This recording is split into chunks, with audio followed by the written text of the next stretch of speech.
T1 翻盘第二次零封 HLE，Doran 对位 Zeus 4000经济砍下 MVP。LCK 第3赛段的首轮组内赛中 ，T1 就以2比0击败过 HLE。今天两队第二次交手，首局 T1 在西维尔巴德精彩的双人组发挥下轻松获胜。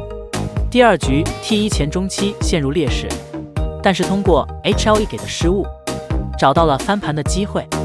尤其是上单 Doran 用约里克对战 Zeus 的兰博对位，打出了4000多的经济差。LCK 如今的常规赛已经进入第4轮 ，T1 在这一轮也将再次迎来2场恶战，一个是 Jam， 另外一个就是 HLE。上周再次对阵 Jam 遗憾落败，但在击败 NS 后，也是成功锁定了季后赛的席位。而本周的第2场比赛就是对阵 HLE。与 HLE 的比赛总是充满话题性，原因大家都知道。虽然 Zeus 事件已经过去许久了，但 T1 和 HLE 之间的恩恩怨怨，总归是要赛场现真章的。HLE 大优势局 ，Zika 的绝活永恩确实还是很强。Peanut 状态不好的情况下，玩大树算是稳定住了，但是机器人的选择并没有给团队带来任何有意义的帮助。甚至中期连续2波自己走到草丛被 T1 抓死，也是为 T1 后续翻盘埋下了伏笔。另外 Viper 关键时刻上高地的情况下也是冲动闪现白给，双人组的低迷状态和 T1 的下路强势形成鲜明对比。Gumeoz 卢锡安完美后手爆发团灭 HLE， 大树永恩冒险开团，结果莫能击杀掉任何人。T1 反打 Gumeoz 的卢锡安果断滑连打伤害，爆炸输出瞬间倾泻而出，用复活甲换来了团灭 HLE。Doran 对位 Zeus 打出4000多的经济差 ，Zeus 的兰博最后落后 Doran 的约里克100多补刀，4500多经济，8个月了。现在看起来 Doran 替换掉 Zeus 确实没什么太大影响。应该说 T1 过去2年夺冠全球总决赛，强的确实是以 Faker 为首的体系，而不是某一个位置上的选手。Doran 经历了这8个月的磨合，显然已经融入团队了。现在的 T1 和去年差别不大。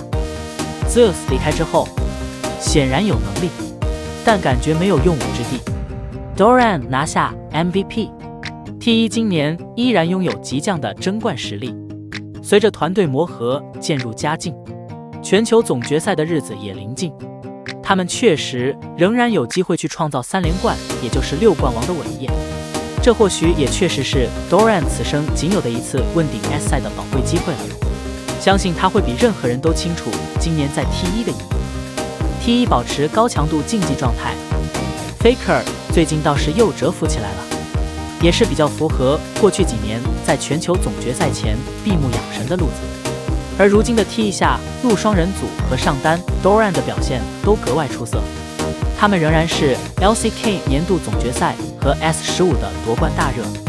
从这场比赛也不难发现 ，HLE 如今的这个野辅的确状态不佳，尤其是小花生，以前总觉得他只是在世界赛的时候才会拉胯。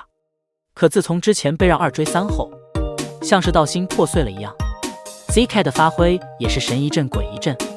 Zeus 作为今年新加入的选手，有点孤立无援的感觉。总之哪都有漏洞。T1 虽然在此前第1、2赛段表现不佳，但最近整个团队的契合度是越来越好，尤其是 Doran 也是终于有点融入团队的味道了。那么对于这场焦点战，观众老爷有什么想说的？欢迎留言评论区。感谢老爷收看，欢迎点击订阅，我们下期再见。